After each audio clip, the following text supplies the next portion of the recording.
हाँ जी, हमने कल तक जो अकाउंट्स पढ़े हैं प्रीपेड एक्सपेंसेस का और एक्रूड एक्सपेंसेस का, उसकी थोड़ी सी प्रैक्टिस करते हैं। ये असाइनमेंट मैंने आपको कल भेज दी थी रात को, काइंडली इसको ओपन कर लें। और साथ ही मैं आपको एक लेजर बताने लगा हूं कि अगर हम प्रीपेड का लेजर बनाते हैं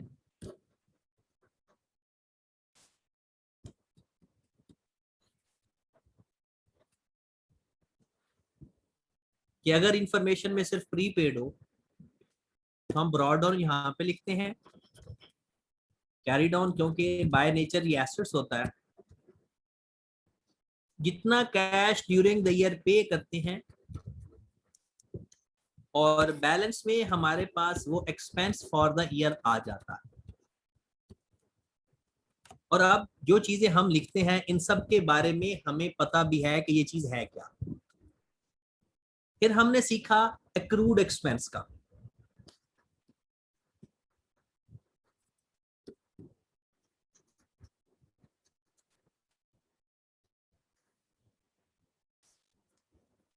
एक्रूड एक्सपेंसेस में फर्क क्या होता है कि उसका ब्रॉड ऑन लायबिलिटी में आता है,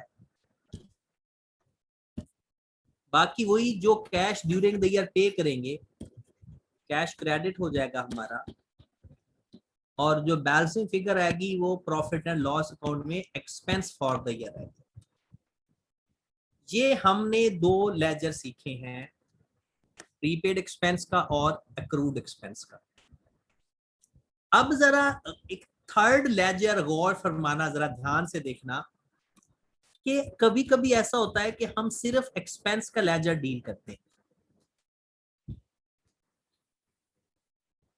मतलब कि उसका ब्रॉड डाउन जो प्रीपेड का है वो डेबिट साइड पर, और जो एक्रूड का है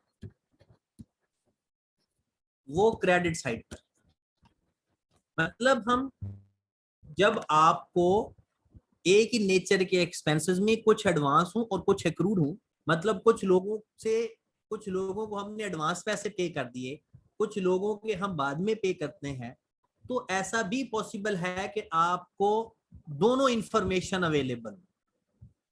अगर कोई एक इंफॉर्मेशन अवेलेबल हो तो वो हम देख लेते हैं, दोनों इंफॉर्मेशन भी पॉसिबल हैं, तो फिर इसका जो कैरी डाउन है एक्रूड का वो बिल्कुल वही चीज है, और प्रीपेड का कैरी डाउन। और ऐसा भी होता है किसी साल प्रीपेड हो किसी साल एक्रूड हो। बाकी जरा गौर फरमाएं, कैश हमारा उस साल जितना पे करेंगे वो क्रेडिट ही होगा। कैश हमारा हम जितना पे करेंगे वो क्रेडिट ही होगा, और प्रॉफिट एंड लॉस अकाउंट के नाम से जो बैलेंसिंग फिगर आएगी वो हमारा एक्सपेंस ही होगा। मतलब पहले अगर सारी इंफॉर्मेशन प्रीपेड से रिलेटेड हूं तो प्रीपेड का लेजर ओनली, सारी एक्रूड्स की हूं सारे सालों में तो एक्रूड की। लेकिन अगर कभी प्रीपेड हो कभी एक्रूड हो तो हम एक कंबाइंड लेजर भी बना सकते हैं, इसमें कोई परेशानी वाली बात नहीं है। हमने हर क्वेश्चन में सिर्फ ये देखना है कि हमारा प्रीपेड है या एक्रूड। उसके बाद इसकी हम जर्नल एंट्रीज को वैसे देख लेते हैं। इसकी ओवरऑल 3 एंट्रीज होती हैं। एक एंट्री हमारी पास होती है जो हम ओवरऑल कैश पे कर रहे होते हैं, तो हम उसकी एंट्री पास कर देते हैं। एक्सपेंस डेबिट, उस एक्सपेंस का नाम पे कर लिख देते हैं, एक्सपेंस डेबिट कैश क्रेडिट। ये किस चीज की एंट्री है? Expense paid during the year. Expense paid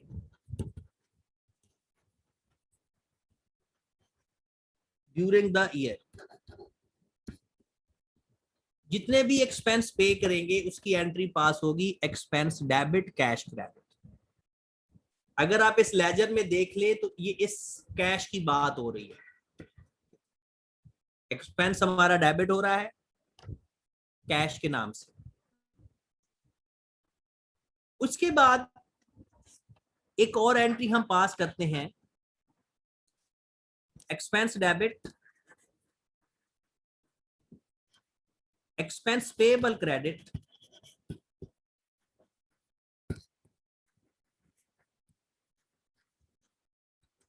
ये वो एक्सपेंसेस का पोर्शन है जो एक्सपेंसेस इनकर्ड तो हो चुके हैं लेकिन पे नहीं हुए। Expenses incurred but not paid, ये वो वाले एक्सपेंसेस हैं जो ड्यूरिंग द ईयर एक्सपेंस तो हो चुके हैं लेकिन अभी इसके नाम से कैश क्रेडिट नहीं हुआ।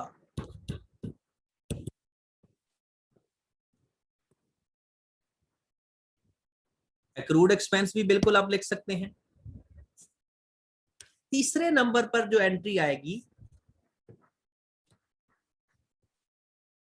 वो एंट्री आती है प्रीपेड एक्सपेंस की।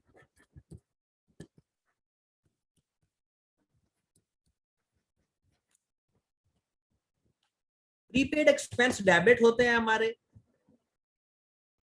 और कैश हमारा क्रेडिट हो रहा होता है।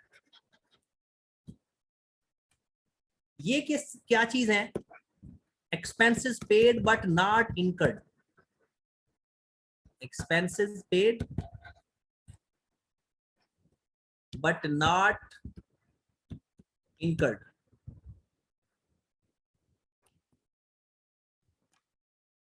ये आपने हर क्वेश्चन में खुद ही आइडेंटिफाई करना है कि कौन सा एक्सपेंस पे हुआ है और कौन सा एक्सपेंस पे नहीं हुआ। ओके होगी बात। अगली इंपॉर्टेंट बात कि जो हमारी amount profit and loss account में जा रही होती है ये बिल्कुल क्लोजिंग एंट्री ही इसको कहते हैं। अगर क्वेश्चन के अंदर वो कहता है ऑल रेलिवेंट एंट्रीज पास करो तो हम किसी भी एक्सपेंस की जो एंट्री होती है वो profit and loss account debit हो रहा होता है और वो एक्सपेंस रेंट है, सैलरी है, वेजेस हैं, वो एक्सपेंस क्रेडिट कर देंगे, दैट इज क्लोजिंग एंट्री। और आप प्रॉफिट एंड लॉस अकाउंट की जगह स्टेटमेंट ऑफ कंप्रीहेंसिव इनकम भी लिख सकते हो। स्टेटमेंट ऑफ कंप्रीहेंसिव इनकम भी लिख सकते हो।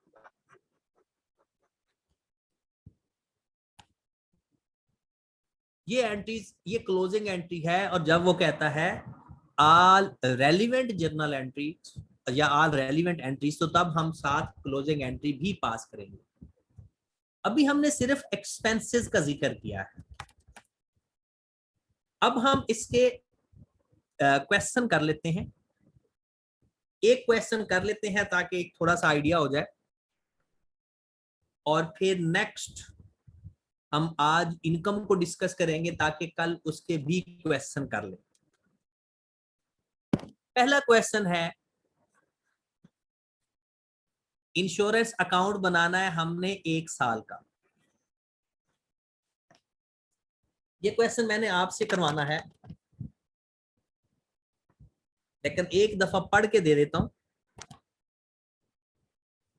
लिखा हुआ है स्पोक ऑन्स a removal business and runs a small fleet of vans. He prepare his accounts to 31st December each year. हमारा ईयर एंड उसने बता दिया। The following transaction occur in relation in the insurance for 2013. 2013 के साल में वो insurance करवा रहा है अपनी गाड़ियों की। On January 1, the amount prepaid of insurance was 11400000। ये क्या चीज है भला? The amount prepaid of insurance, ये किस चीज की इंफॉर्मेशन गिवन है? ड्रॉ डाउन की, कि 1 जनवरी को जो प्रीपेड पड़ा है वो ये है। अब उसने हमें 3 इंफॉर्मेशन दे दी 2013 की। कहता है 1 अप्रैल 2013 को 8,40,000 पे किया, लेकिन ये है कब तक का? 31 मार्च 2014 तक। मतलब 2013 के 1 अप्रैल में पे किया, और ये अमाउंट एक्सपायर कब हो रही है? 31 मार्च 2014 को। फिर 1 मई 2013 को ये अमाउंट पे की, और ये एक्सपायर हो रही है 30 अप्रैल 2014 को। डन। फिर हमने 1 जुलाई 2013 को पेमेंट की 5,60,000 की, और ये एक्सपायर हो रही है 30 जून 2014 को। हमने 2013 का लेजर बनाना है बस, इंश्योरेंस अकाउंट का। तो अब जल्दी से मुझे इंश्योरेंस का अकाउंट बना के दे दें 7 मिनट के टाइम के अंदर। आपने मुझे इंश्योरेंस का अकाउंट बना के देना है 7 मिनट के अंदर, और उसमें आपने मुझे बताना क्या है कि प्रॉफिट एंड लॉस अकाउंट में मतलब एक्सपेंस हमारा कितना हो रहा है। जी जनाब, जल्दी कर लें।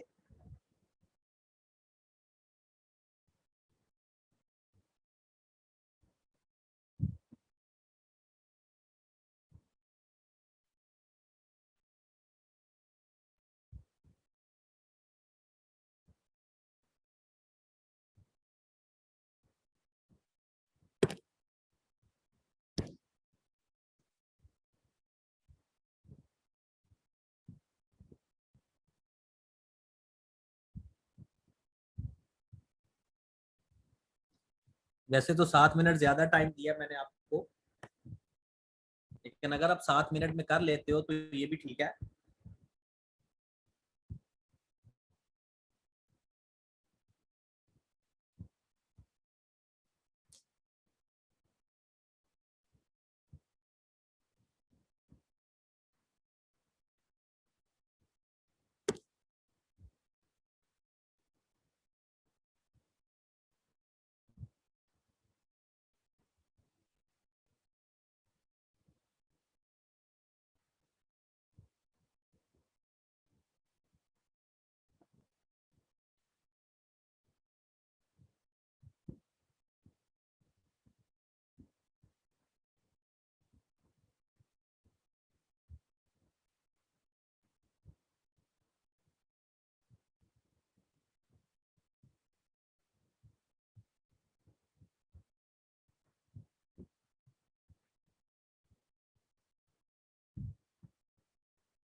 जब आपका क्वेश्चन हो जाए तो मुझे मैसेज कोई बंदा कर देगा, जिसका जैसे जैसे क्वेश्चन होता जाएगा। ठीक है।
इतनी देर में तो क्वेश्चन हो जाना चाहिए भाई,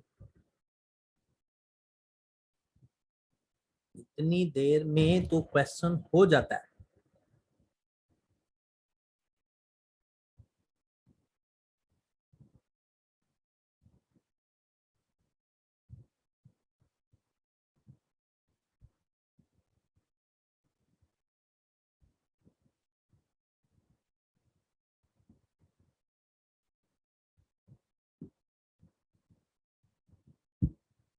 अक्सर अपना आंसर भी बताओ।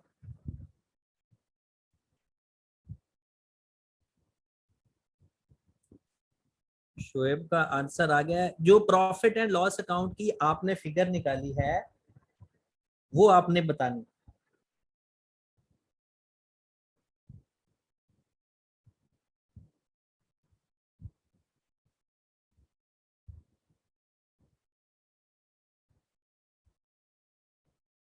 आंसर डिफरेंट डिफरेंट आ रहे हैं और हम देखना ये है क्योंकि सबके ही आंसर ऑलमोस्ट डिफरेंट आ रहे हैं, और मैंने पूछा है जो ड्यूरिंग द ईयर हमने एक्सपेंस में अमाउंट लिखनी है आपने वो बतानी है।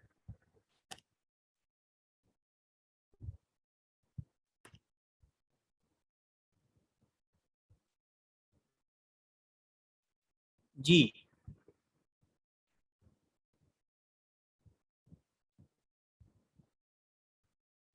सबका ही आंसर चेंज आ रहा है। चलो देख लो फिर, रिबा आपका कितना आ रहा है? रिदा और अरीबा, बेटा आप अपने आंसर बताओ। इकरा का भी अभी तक आंसर नहीं आ रहा। चलें देखते हैं। अब जरा गौर फरमाना,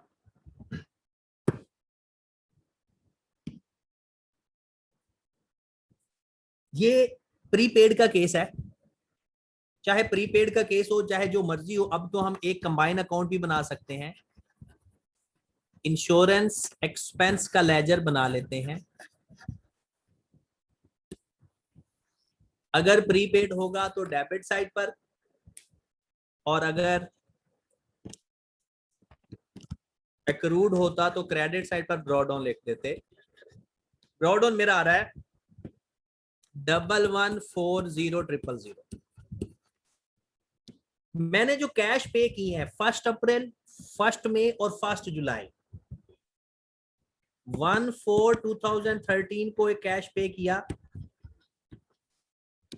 क्योंकि कैश 2013 में पे हो रहा है, ये पूरी अमाउंट से कैश क्रेडिट होगा। फिर 1 मई को 3540,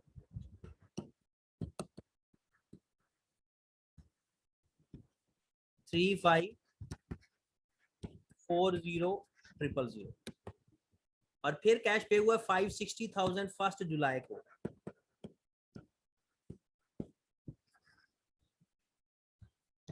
ये तो हमारे कैश थे जो पे हुए। हमने इन कैश में देखा कि क्या कोई और एक्सपेंस पे होने वाला बाकी है या इसमें अगले साल के भी पे हो चुके हैं। तो क्लियर क्लियर उसने क्वेश्चन के अंदर बताया है कि जो आपने 1/4/2013 को पे किया है 8,40,000, वो अगले साल में एक्सपायर होगा 31 मार्च को। तो 1 अप्रैल 2013 से लेकर 31 मार्च 2014 तक 12 महीने बनते हैं। तो ये 12 महीनों के अंदर 3 महीनों का जो एक्सपेंस है उसका लिंक अगले साल के साथ है। ओके होगी बात? तो इस अमाउंट के अंदर 2,10,000 2014 का एक्सपेंस है जिसको हम प्रीपेड कहेंगे। ये बात का ख्याल रखना है कि ये किस डेट को एक्सपायर हो रहा है, ये कितने टाइम के लिए पेमेंट है। 12 महीनों की पेमेंट होगी तो 12 पे डिवाइड करेंगे। कभी कभी वो 9 मंथ की दे देता है, कभी कभी वो 6 मंथ की दे देता है। इस बात का खास ख्याल रखना है। लो जी, 3540 1 मई को पे किया, 3540,000 और ये अगले साल 30 अप्रैल को एक्सपायर हो रहा है, तो ये भी 12 महीनों का हुआ जिसमें 4 महीनों का एडवांस है, जिसमें 4 महीनों का एडवांस है, मतलब 11,80,000। फिर 1 जुलाई को जो पेमेंट हुई 560,000, वो एक्सपायर हो रहा है अगले साल।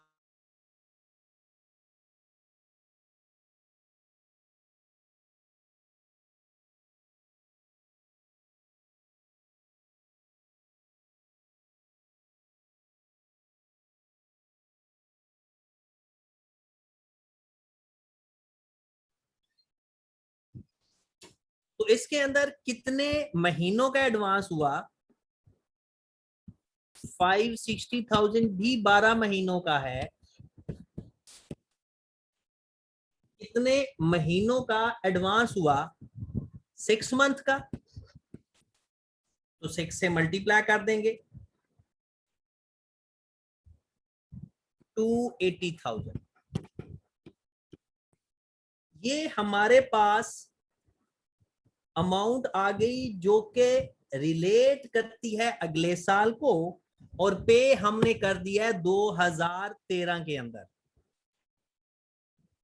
तो ये हमारा प्रीपेड का कैरी डाउन आ गया।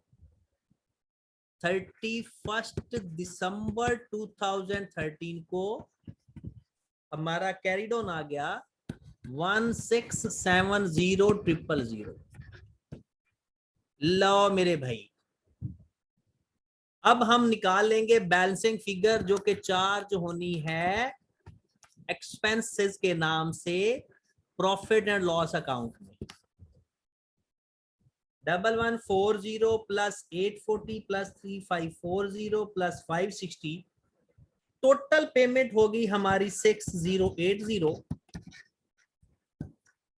जिसमें से 1670 अगले साल की है, वो माइनस कर देंगे, तो प्रॉफिट एंड लॉस अकाउंट में जो अमाउंट जाएगी, लो जी,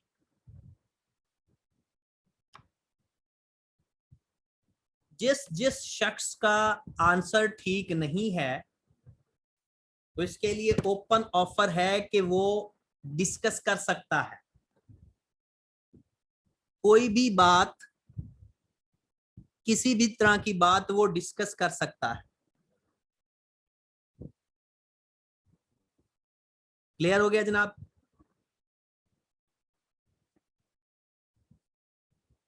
चलें जी, तो अभी हम एक्सपेंस को छोड़ने लगे और हम जाने लगे हैं इनकम के ऊपर। पेपर में अभी तक जितने भी क्वेश्चन आए हैं वो एक्सपेंसेस से लिंक करते हैं, इनकम से रिलेटेड प्रैक्टिकली भी कम क्वेश्चन आते हैं,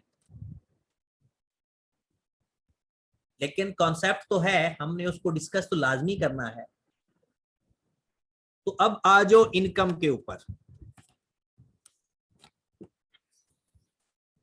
हम कोई अज्यूम, बिल्कुल वही चीजें हैं, हम कोई इनकम में अज्यूम कर लेते हैं कि सपोज दैट कमीशन कोई रिसीव करते हैं, कमीशन हमारी इनकम है, तो अगर हम कमीशन रिसीव करेंगे तो एंट्री पास करेंगे cash debit, commission income credit, हम इनकम ही लिख देते हैं। कोई भी किसी भी किस्म की इनकम अगर हमारी होगी, हम उसकी एंट्री पास करते हैं कैश डेबिट इनकम क्रेडिट, मतलब ये इनकम रिसीव्ड है, ये इनकम रिसीव्ड है, डन। ये है income incurred and received. Income आपकी इनकर्ड भी हुई, आपने रिसीव भी कर ली। फिर एक एंट्री मैं पास करने लगा हूं, वो आपने बतानी है। Accrued income debit,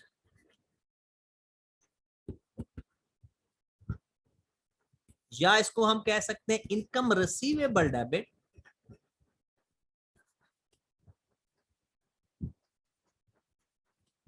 to income credit. ये क्या सिनेरियो है?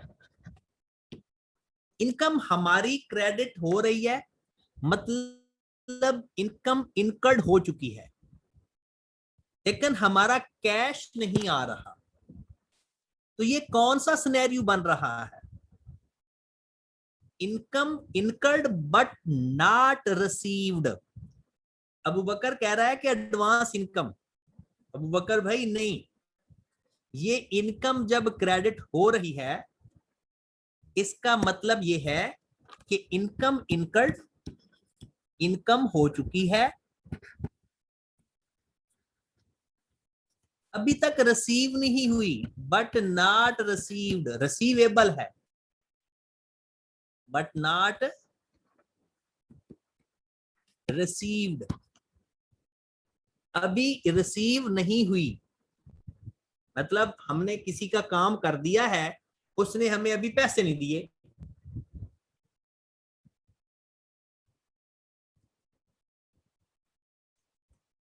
तीसरी सिचुएशन और last situation, advance income received. Advance income, बल्कि इसकी पहले एंट्री पास कर लें, फिर मैं नरेशन लिखवाता हूं।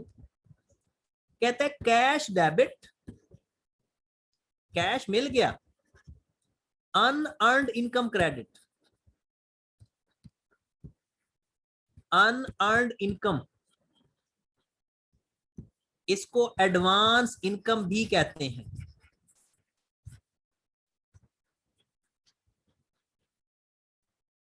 अनअर्न्ड इनकम या एडवांस इनकम भी इसको कहा जाता है। फिर ये कौन से वाली इनकम हुई? ये कौन सी इनकम हुई? Income received but not incurred. Cash debit हो रहा है तो मतलब रिसीव हो गई, income received but not incurred.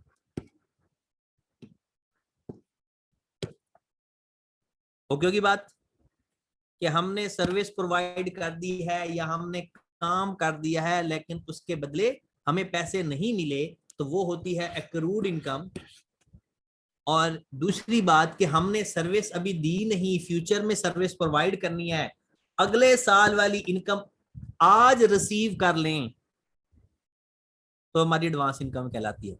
ये सिर्फ वही कॉन्सेप्ट है जो हम पहले पढ़ चुके हैं। अब सबसे पहले हम एक्रूड इनकम का लेजर बनाएंगे या इनकम रिसीवेबल का लेजर बनाएंगे।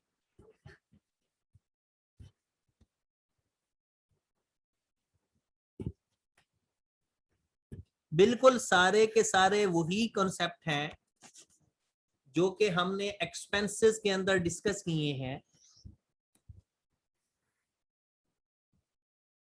पिछले साल हमने काम किया, अभी तक हमें पैसे नहीं मिले,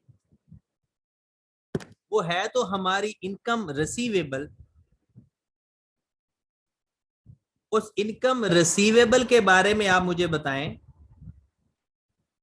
कि वो हमारा एसेट होगा या लायबिलिटी होगी। जो इनकम रिसीवेबल है, जो पिछले साल इनकम हुई थी लेकिन पैसे नहीं मिले, 1/1/2021 की बात कर लेते हैं, ये वो वाला ब्रॉडाउन है। इनकम हुई थी 2020 में, 2021 में वो हमारा रिसीवेबल है क्योंकि हमने पैसे रिसीव नहीं किए। 2021 में जितना कैश रिसीव करेंगे, कैश हमारा डेबिट होगा। जितना हम कैश रिसीव करेंगे उस इनकम से रिलेटेड कैश ने तो डेबिट ही होना है। और अगर इनकम हुई 2021 में और अभी हमें पैसे नहीं मिले तो वो हमारा कैरी डाउन कहलाएगा। डेट भी लिख लेते हैं, 31 दिसंबर 21 को कैरी डाउन का मतलब है कि ये 2021 के एंड तक इनकम हो चुकी थी लेकिन रिसीव नहीं हुए, स्टिल रिसीवेबल हैं। ये 2022 का ब्रॉड डाउन बनेगा, जाके इसको क्लोज कर देंगे।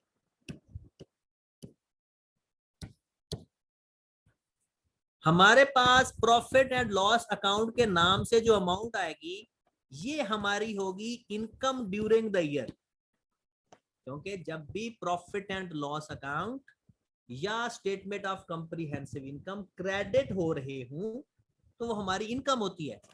तो ये है हमारी इनकम फॉर द ईयर, ये उस साल की इनकम होगी। एक्सपेंस जब था तो ये प्रॉफिट एंड लॉस को डेबिट हो रहा था, अब जब इनकम की बात हो रही क्रेडिट हो रहा है। क्लियर होगी बात? Same as it is. आगे चलते हैं, अनअर्न्ड इनकम का लेजर बनाते हैं, एडवांस इनकम का। अनअर्न्ड मतलब अभी अर्न नहीं की लेकिन इनकम ले ली है। अनअर्न्ड इनकम ये आपने एडवांस में किसी से पैसे ले लिए हैं, आपकी लायबिलिटी बनेगी या एसेट बनेगा। जब आप काम नहीं किया अभी लेकिन पैसे रिसीव कर लिए हैं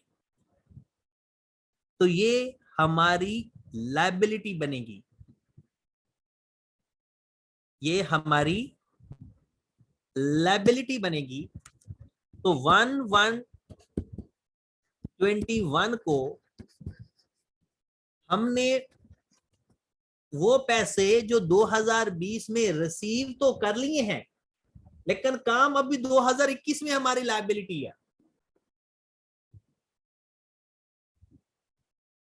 मतलब पैसे ले लिए हुए हैं 2020 में ही लेकिन स्टिल हमने काम नहीं किया।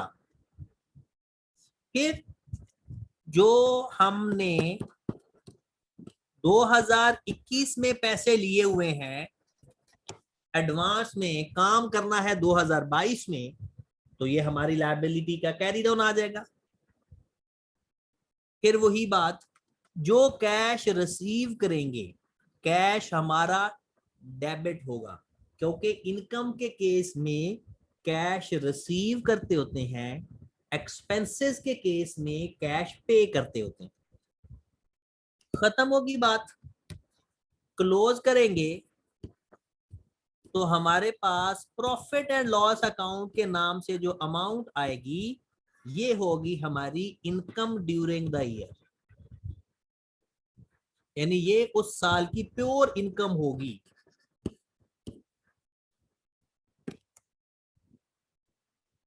असद कहता है सर कैरी डाउन क्या होगा? कैरी डाउन मतलब हमने पैसे 2021 में रिसीव कर लिए एडवांस में लेकिन काम हमने इन फ्यूचर करना है, तो 2021 में हमारी लायबिलिटी होगी।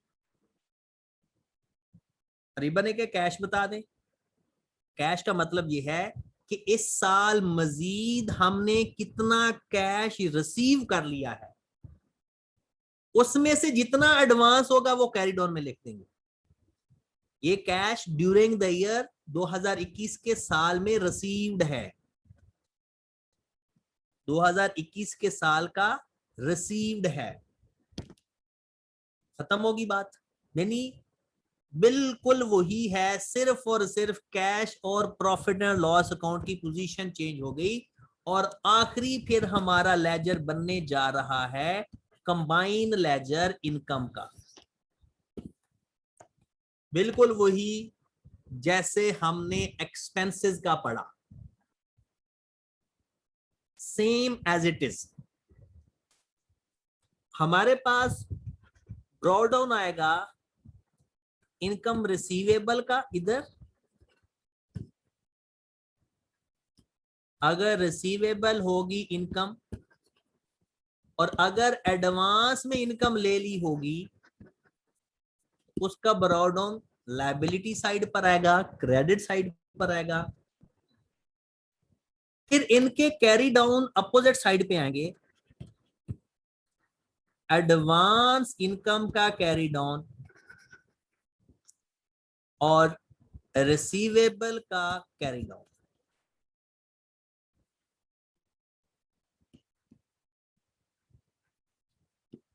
डन। और जो उस साल फैजान का एक सवाल है, वो मैं बाद में डिस्कस करता हूं। जो हमने ड्यूरिंग द ईयर जितना भी कैश रिसीव करेंगे, वो हमारा कैश डेबिट हो रहा होगा, और जो प्रॉफिट एंड लॉस अकाउंट के नाम से फिगर आएगी, ये आएगी income during the year. Faizan का ये सवाल है कि सर ये जो इनकम के नाम से आ रहा है, क्या ये इनकम इनकर्ड एंड रिसीव्ड है? नहीं, ये वो सारी इनकम है जो 2021 में हुई है, चाहे रिसीव हुई है या नहीं हुई या पहले हो चुकी थी। ये 2021 की इनकम है, चाहे पैसे मिले हैं, नहीं मिले, या चाहे आपने इसके पैसे 2020 में ले लिए हैं, लेकिन ये इनकम है 2021 में। ये काम 2021 में हुआ है। ये 2021 की सर्विस के बदले इनकम है, चाहे उसके बदले पैसे मिले हैं या नहीं मिले। और ये जो कैश है, ये 2021 में कैश रिसीव हुआ है, चाहे वो एडवांस है चाहे वो पहले वाला मिलने वाला था, ये कैश रिसीव की अमाउंट है। ओके होगी बात? अब आ जाओ, इसका एक छोटा सा क्वेश्चन करते हैं। ये क्वेश्चन नंबर 2 भी आपने कल घर से करना है, क्वेश्चन नंबर 3 भी आपने घर से करना है, क्योंकि ये एक्सपेंसेस का है। क्वेश्चन नंबर 4 पे आ जाओ, इसमें दोनों हैं, और आपने फिर पास पेपर के इसके अंदर 2 क्वेश्चन हैं, ये भी आपने करने हैं। बल्कि ये तो एंटीज वाला, ये नहीं करना अभी, क्वेश्चन नंबर 2 नहीं करना, क्वेश्चन नंबर 1 करना है। ठीक है, ये आपने घर से करने हैं, क्योंकि कल हमारा लास्ट लेक्चर होना है। ठीक है, और अगर किसी का दिल करे, किसी का दिल करे, दिल उसका मजबूत है, यानी अच्छा खासा मजबूत दिल है, तो वो क्वेश्चन नंबर 2 करने की कोशिश कर सकता है, वरना इसका ताल्लुक आपके फाइनल अकाउंट के साथ है। जब आप लोग फाइनल अकाउंट की एडजस्टमेंट पढ़ लोगे, तो फिर ये क्वेश्चन करने में आसानी होगी। वैसे कर सकते हो, जिसको क्वेश्चन करते हुए पसीना नहीं आता, वो ये क्वेश्चन कर सकता है। चले जी, हम अपने क्वेश्चन नंबर 4 पे आते हैं। कहता है रेंट रिसीवेबल का अकाउंट बनाओ, इंटरेस्ट पेएबल का अकाउंट बनाओ। मतलब कहने का, ये रिसीवेबल इनकम का लेजर बन गया और ये इंटरेस्ट पेएबल एक्सपेंस का लेजर बन गया। सिर्फ थोड़ा सा ध्यान रखने वाली बात है, अदरवाइज ये क्वेश्चन बहुत आसान है। जरा गौर फरमाइएगा, मैं ऊपर वाली स्टेटमेंट बाद में पढ़ता हूं। ये उसने बता दिया 2012 और 2013, और हमने लेजर बनाने हैं 2013 के। कहते हैं 31 दिसंबर 2012 को रेंट जो लेना था टेनेंट से, जो रिसीवेबल था, वो था 34,200, और जो 2013 के एंड पे रिसीवेबल था, वो था 40,500। डन। फिर वो कहता है कि जो टेनेंट ने एडवांस में पे किया हुआ है, वो 2012 में है 20,700, 31 दिसंबर 2012, इसका मतलब है 2013 का ओपनिंग बैलेंस। 31 दिसंबर 2012 में, 2012 का मतलब ये हुआ 2000 के, ये 2013 का ओपनिंग बैलेंस है, और 31 दिसंबर 2013 में 15,300। अभी मैं रेंट इनकम का लेजर बना लेता हूं। ये रेंट हमने लेना है टेनेंट से। अब जरा देखना, जो मेरा ओव्ड का मतलब है एक्रूड, अभी लेना है रिसीवेबल का ब्रॉडाउन।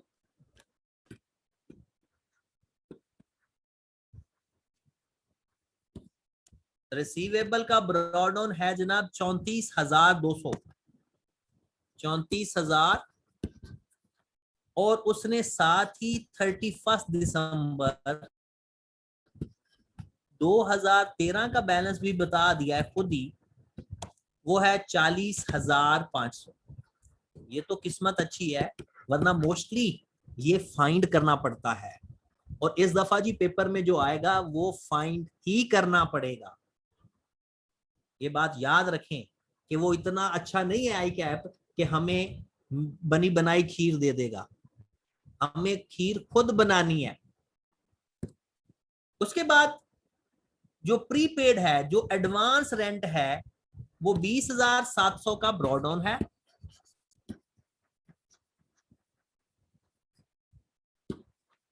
वो हमारी लायबिलिटी साइड पे आ जाएगा, और जो एडवांस का कैरी डाउन है वो है 15,300।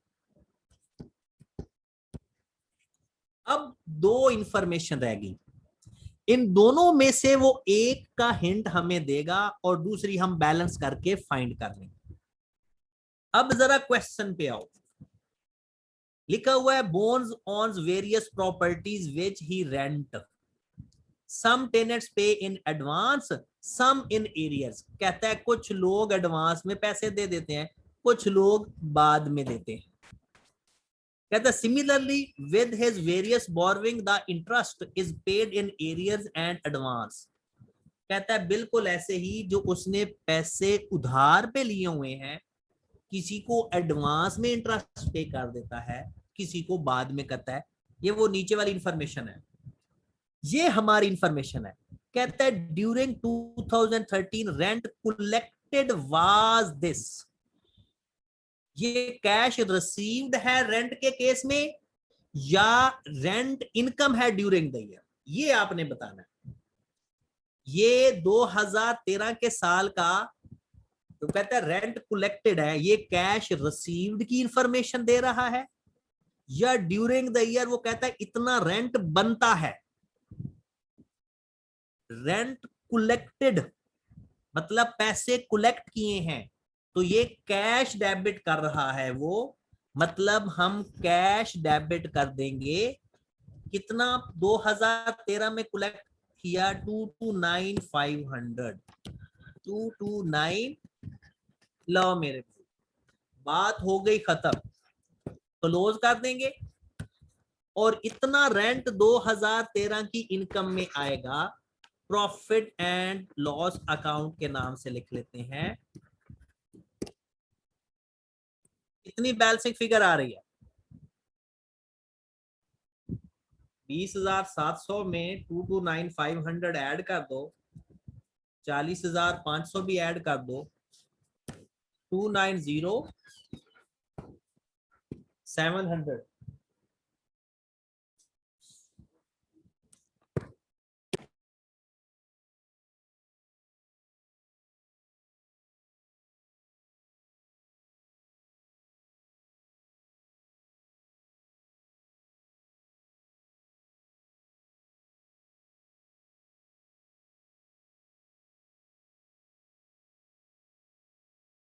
हाँ जी जनाब, बैलेंसिंग अमाउंट कितनी आ गई है? 241,200। लो जी, ये है हम 241, ये है 2013 का एक्चुअल रेंट जो कि इनकम में जाएगा। आप देख लो, मिला हमें 2,29,500, कम मिला है, लेकिन एक्चुअल में रेंट बनता कितना है, 2,41,200, ये इनकम में जाएगा। क्लियर होगी बात?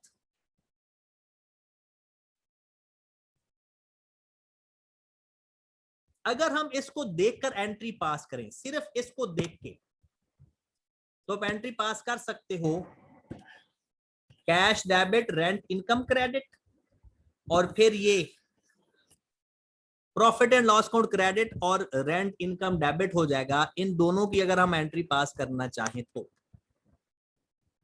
लेकिन अभी हम चलते हैं, इसकी एंट्रीज कल पढ़ेंगे। अभी हम इंटरेस्ट पेएबल का लेजर पढ़ते हैं। इंटरेस्ट पेएबल, लो जी, इंफॉर्मेशन आपके सामने है, ये इंफॉर्मेशन है जनाब, ये इंफॉर्मेशन है, और ये इंटरेस्ट की इंफॉर्मेशन ये भी है ऊपर। बाकी लाइंस मैं रेज कर देता हूं। आप लोग मुझे इंटरेस्ट का लेजर बनाकर दिखाएं। ये जो अंडरलाइन की हैं चीजें, इन इंफॉर्मेशन को देखकर इंटरेस्ट का लेजर बनाकर देना है। इंटरेस्ट का लेजर बनाकर दें। 2 मिनट लगाने हैं आपने, बट जरा ध्यान से।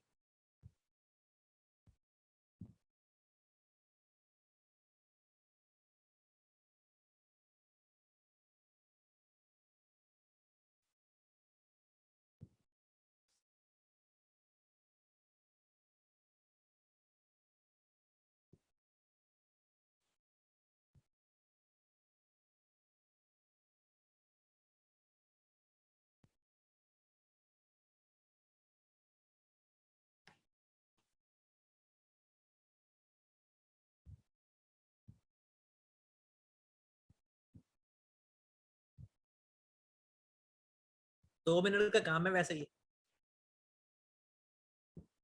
2 मिनट से ज्यादा टाइम नहीं लगता।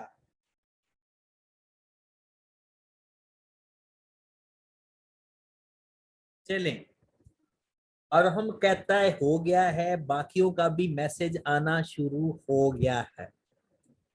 मैं अब ये लेजर बना रहा हूं, आपने सिर्फ अपनी ईमानदारी से बताना है कि आपने जो लेजर बनाया था वो ठीक है या नहीं।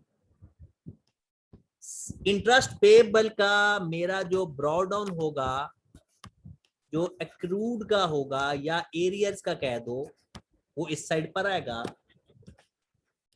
और जो एडवांस का होगा जो कि एक्सपेंस है, इनके अपने कैरी डाउन इनकी अपोजिट साइड पे आ जाएंगे।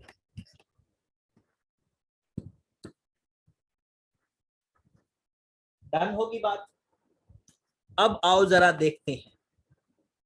2012 का प्रीपेड इंटरेस्ट है 3500 और 5600 है। 3500, 5600 एक्रूड है या पेबल है 9800 और 7000। जो इंटरेस्ट पेएबल में एक बात हमें पता है कि कैश उसका क्रेडिट होता है, प्रॉफिट एंड लॉस अकाउंट उसका डेबिट होता है, क्योंकि एक्सपेंस की बात हो रही है।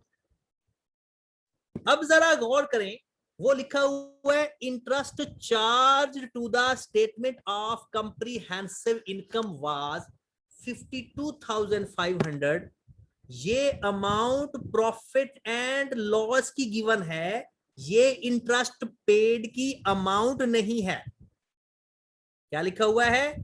Interest charge to the statement of comprehensive income, मतलब दूसरे लफ्जों में profit and loss account.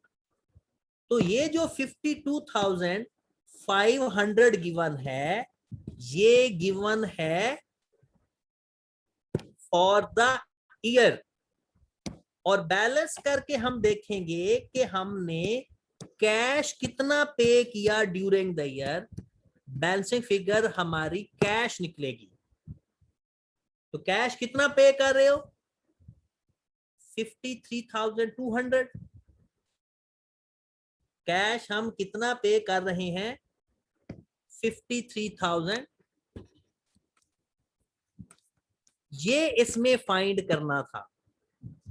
Question की इंग्लिश बड़े ध्यान से पढ़ा करो, क्योंकि वहां पर ही हमें समझ लगती है गिवन क्या है, फाइंड क्या करना है। आई कैप के पेपर के अंदर सबसे ज्यादा प्रॉब्लम क्वेश्चन की अंडरस्टैंडिंग में आता है।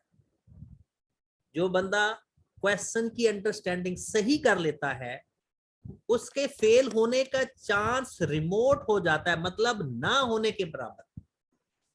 आप जितनी मर्जी प्रैक्टिस कर लें, जब तक आप लोग क्वेश्चन की अंडरस्टैंडिंग डेवलप नहीं करेंगे, तब तक मुश्किल हो जाएगा। अच्छा, कुछ लोग कह रहे हैं कि ये आंसर सही नहीं आ रहा, चेक कर लेते हैं।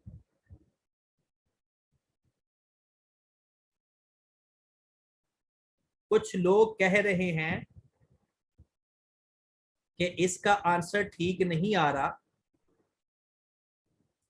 वो कहते हैं 57,400 आ रहा है। ठीक है जनाब, 57,400, क्योंकि इसका टोटल 9800 प्लस 52,500 प्लस 5600, 67,900, 67,900। और बिल्कुल सही कह रहे हो कि 57,400 ही आ रहा। जो मैंने आप लोगों के आंसर को देखकर ही किया है। चलें जी, इस सवाल की समझ लगी है सबको या नहीं? समझ के हिसाब से बताएं।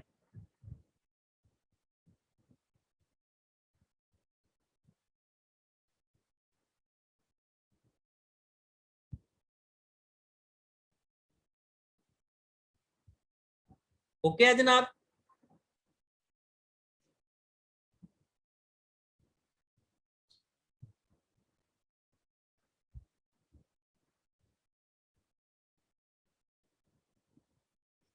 अब आपको ये काम हो जाएंगे